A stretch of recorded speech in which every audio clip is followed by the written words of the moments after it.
Good evening, niggas. Today we are talking about crash outs, but not any crash out. Crash outs that are actually kind of valid. This is basically a crash out due to something that is justified, understandable, or reasonable. These will also be the categories for each of the valid crash outs I talk about. So we're going to be jumping from different cartoons, movies, and other media so that I can inform you niggas on what some of these crash outs look like. So y'all know the drill. Sit back, relax, grab your favorite flavored Tide Pod, and get ready for a show. Narrated by yours truly. Let's get it.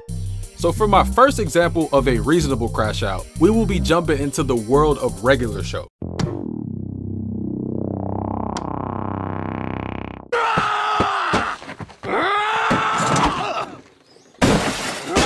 Now, if you've seen regular show, you know that this nigga Benson is a grade A crash out. This nigga yells more than anybody I've ever seen.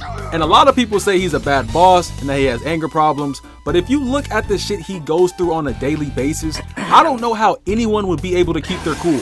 And if you ask me, his crash outs are reasonable every single time. Like, have y'all seen the dumbass niggas he has as workers? Especially Mordecai and Rigby. These are two of the worst employees I've ever seen. 12 seconds later.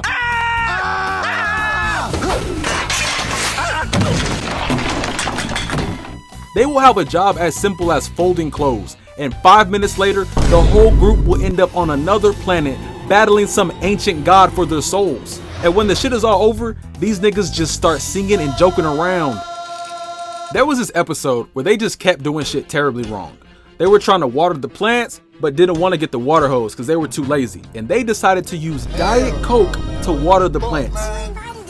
You can't use soda! Yeah, but the hose! Oh, what? It's too hard to get the hose off the shed? And then not even 2 minutes later, these niggas had to wash off the golf cart and they were trying to dry it off with sandpaper.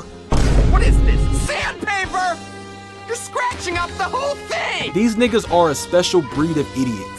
So Pops ends up telling Benson to stop yelling at them because it's negative. I was referring to you. What? I'd like you to stop yelling at Mordecai and Rigby.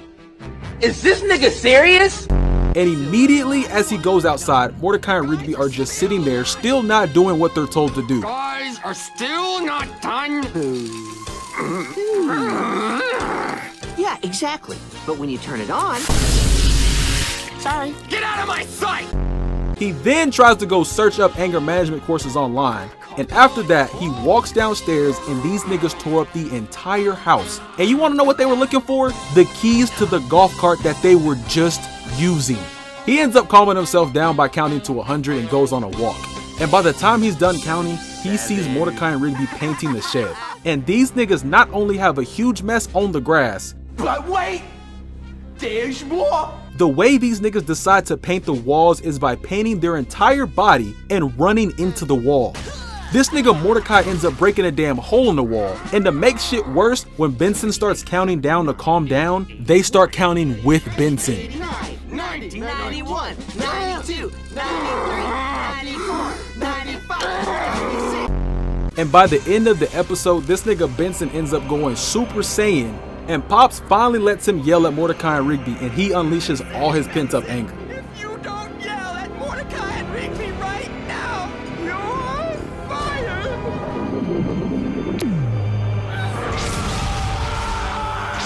You lazy, no-good slackers drive me nuts! Can't you just listen to me once in your worthless life? Because if you did, you'd see I'm trying to teach you some simple responsibility! And I don't know how long this nigga has had this power, but if I was Benson, I would have been used this to blast these dumbass niggas off the planet by now. So the fact that Benson is always yelling is reasonable to me. I couldn't imagine waking up every day and having to go through shit like this. What the heck, Rigby? What's the matter with you? Ah! Rigby! Ah! Now Benson is probably my favorite reasonable crash out, but now it's time for the justified crash out. Point! You can just start packing up, honey, because I believe you're about to eat it! So for the next character we got is this nigga from B-Movie. His name is Ken. And if you don't know what happened to him, listen up, listen close, and pay attention. Cause what happened to this nigga is traumatizing. This nigga ended up getting his girl taken. And I know you're probably thinking, oh, that's not that bad. That happens all the time. No. This nigga got his girl taken by a bee. Ain't no ready. Boy, I wanna be this motherfucker. Not a person named B, not even a person with B as their nickname, but an actual insect. Yes, nigga, a bee. A bee took this nigga's girlfriend. And as a kid, I thought this nigga Ken was tweaking. Me and my underdeveloped kid brain didn't understand why he was trying to kill the bee every time he saw him. But now I understand. This nigga Barry was flirting with her constantly, visiting her house and doing so much shit behind his back. And his girl is even caught on a dinner date with this nigga. Mind you, this is a bee we're talking about. Just in case you forgot, this right here is what we're discussing. He walks in on his girl having a literal dinner date with a bee. And look what she says, bro. Well, hello. Oh, Ken. Hello. I didn't think you were coming. Nigga, what do you mean? You didn't think he was coming? Nigga, that is a bee. Even if Ken didn't come in time, what the hell are you doing having a dinner date with a bee? And peep his whole little setup too. Like, what is this little nigga even eating? And he ends up damn near burning the restroom down trying to kill Barry. And this nigga's girlfriend stops him, bruh.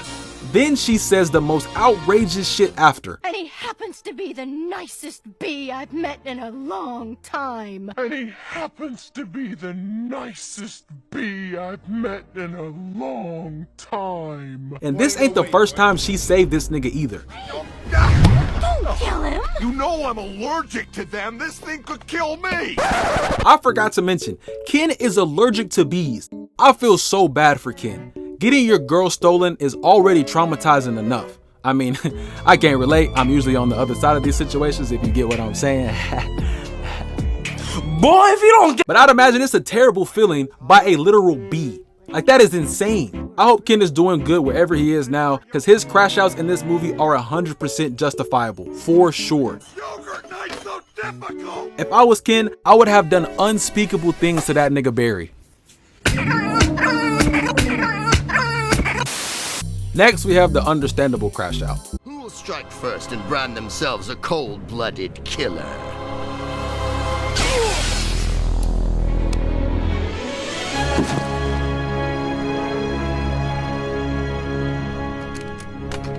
Anakin. Now, the reason I didn't put this nigga in reasonable or justified crash out is because he kinda did some shit that wasn't really justifiable or reasonable. Master Skywalker, there are too many of them. What are we going to do? Police steady watching me. Every day they clocking me. Red alert, I'm the dangerous. I keep that clock on me. But I'll get back to that later. And a lot of people just blame Padme for his crash out tendencies, but I think it's a little bit more complex than that. So when we first meet Anakin, he's a cool little nigga. All he really wants is for him and his mom to be freed from slavery, which is understandable. Then as the story moves on, he slowly shows more of his emotional side. And at the same time, he's also growing really tired and more confused of the Jedi Order. Cause these niggas are supposed to be his family basically, and they are dismissing all of his feelings and concerns to the side every time he tries to talk. The Jedis would hear Anakin tell them some deep emotional concerns, and they would just look at him and say, Oh man. And also, the Jedi Order, which is supposed to be one of the most powerful political and military groups ever, never go to intervene with Tatooine to stop the slave trade or free Anakin's mom, which in my opinion really would have helped this nigga Anakin emotionally, but they didn't. And that leads Anakin to go save his mom because he had already been having dreams about her dying. Now what he did was technically mass murder. We're not gonna, applaud that, but they did have this nigga's mom tied up.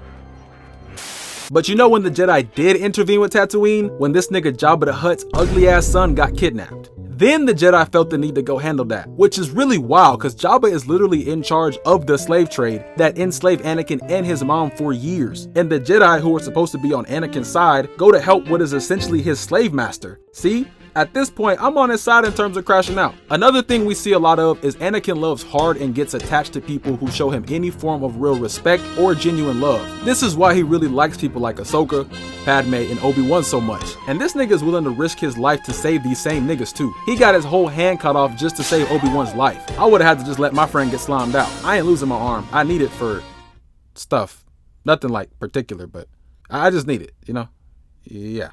And it sucks for him too, because the same deep love and attachment he has for people eventually ruins him. Now at this point, we're on the last of the movies, being episode 3, Revenge of the Sith. Now this is when this nigga goes full crash out. And this is also the peak of Anakin's confusion and conflict within the rules the Jedi have him follow. And he's becoming more dark as the movie goes on.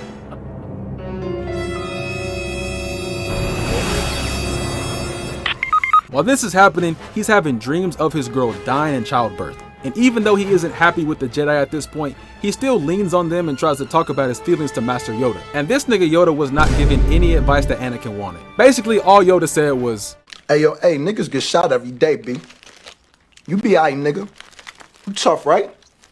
So this leaves Anakin to kind of fully be done with the Jedi bullshit. He's not allowed on the council, Yoda's old ass didn't help, and he's scared of losing Padme. So as you probably know, now comes Palpatine. And up to this point, Palpatine has been dick riding this nigga Anakin hard. And he's doing this to win Anakin over, and it works. He ends up telling Anakin that he knows a way to save people from dying. And Anakin hears this, and is like, "That's a great idea. I'm with that." So fast forward a little bit, and we got Mace Windu confronting and fighting Palpatine. But during the fight, Anakin shows up, and just as Mace is about to kill Palpatine, Anakin saves him and cuts off Mace Windu's hand. Leading to Mace Windu being electrocuted and sent flying to his death. And like your average police officer, neither of them get jail time or punishment for killing this black guy. You don't find that suspicious? You don't find that suspicious? You don't find that suspicious? Shit's crazy. We got over 900 races in Star Wars, and we still chose to kill the black guy. This is also where Darth Vader becomes a thing. So he's no longer Anakin anymore. Because at this point, he's willing to do anything to save his girl. Just help me save Padme's life. I can't live without her. Yeah, that brother's starving. And now the real crash outs begin. Execute Order 66. Now this scene here is the main reason why I won't put him on reasonable or justified crash out lists. Cause while I do understand him, I do not think that this was the right thing to do. Beating up little niggas is never really a good option if you want to be viewed as a good person. So yeah, just wanted to clear that up before I wrap up. So at this point, Anakin has killed hella people, he's betrayed everyone he knows, and is currently on his way to Mustafar to kill every single political figure that's left alive. But then Padme shows up to confront him, and this nigga lifts her up and chokes her. And this was the dumbest of his actions to me, because this is the same person you're trying to save and you're choking the life out of her because she asked you a few questions? Yeah, I don't know. And then we get the famous Obi-Wan versus Anakin fight. And Anakin ends up becoming the first handicapped Sith Lord.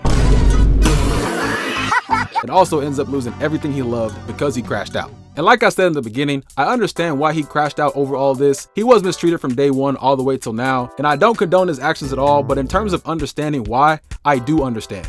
He was a slave, his mom got packed up, he wasn't allowed onto the council, no one cared about his feelings, he lost both of his legs, he lost his girl, and that nigga's bald now.